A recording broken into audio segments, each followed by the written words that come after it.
Hello friends, வணக்கம். நான் வந்து பாட்னாவுக்கு கிளம்பியாச்சு. கோயம்புத்தூர் ஏர்போர்ட்டுங்க. கோயம்புத்தூர்லேருந்து பாட்னா கிளம்பிட்டேன்.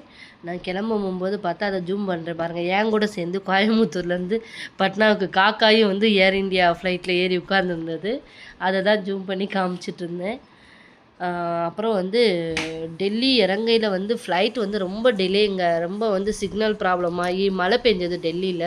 அதனால் மேலேயே ரவுண்ட் அடிச்சனால எனக்குலாம் ரொம்ப பயம் வந்துருச்சு. என் ஹஸ்பண்டுக்கு மெசேஜ்லாம் போட்டிருந்தேன், மாமா எனக்கு ரொம்ப பயமாக இருக்குது, சிக்னல் கிடைக்கலையா என்னன்னு தெரில, மேலே கீழே இறங்குறாங்க மேலே போகுது அப்படின்னு.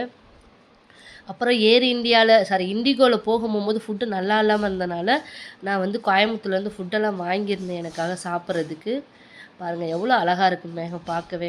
அப்புறம் பக்கத்தில் இருக்கவங்க சாப்பிட்டாங்க. அந்த ஃபுட்டு பார்க்கவே ரொம்ப நல்லா இருந்தது. சரி அப்போ நம்மளும் வாங்கலாம் அப்படின்னு சொல்லிட்டு, சரி எனக்கு ஒரு பேக் கொடுங்க. அது வந்து அந்த டிக்கெட்டோடு சேர்ந்தது தாங்க, தனி சார்ஜெலாம் இல்லை.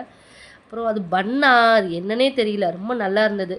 அது 2 பீஸ் வச்சுருந்தாங்க. அப்புறம் மட்டர் கிரேவி, ஒரு கேக் கொடுத்துருந்தாங்க. அப்புறம் டெல்லியில் இறங்கையில் பாருங்களேன் எவ்வளோ மழைன்றீங்க. ரொம்ப ஃப்ளைட்டு டிலே ஆகி 8:00 எடுக்க வேண்டியது வந்து 9:00 எடுத்து, அப்புறம் திருப்பி பாட்னா வரும்போதே 11, 12 ஆகிடுச்சு. ரொம்ப டிலே ஆகிடுச்சு.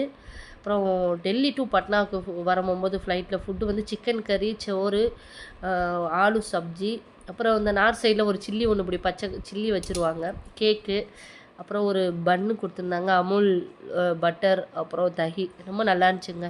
இப்படி தான் என் நாள் போச்சு. ஓகே ஃப்ரெண்ட்ஸ், பாய்.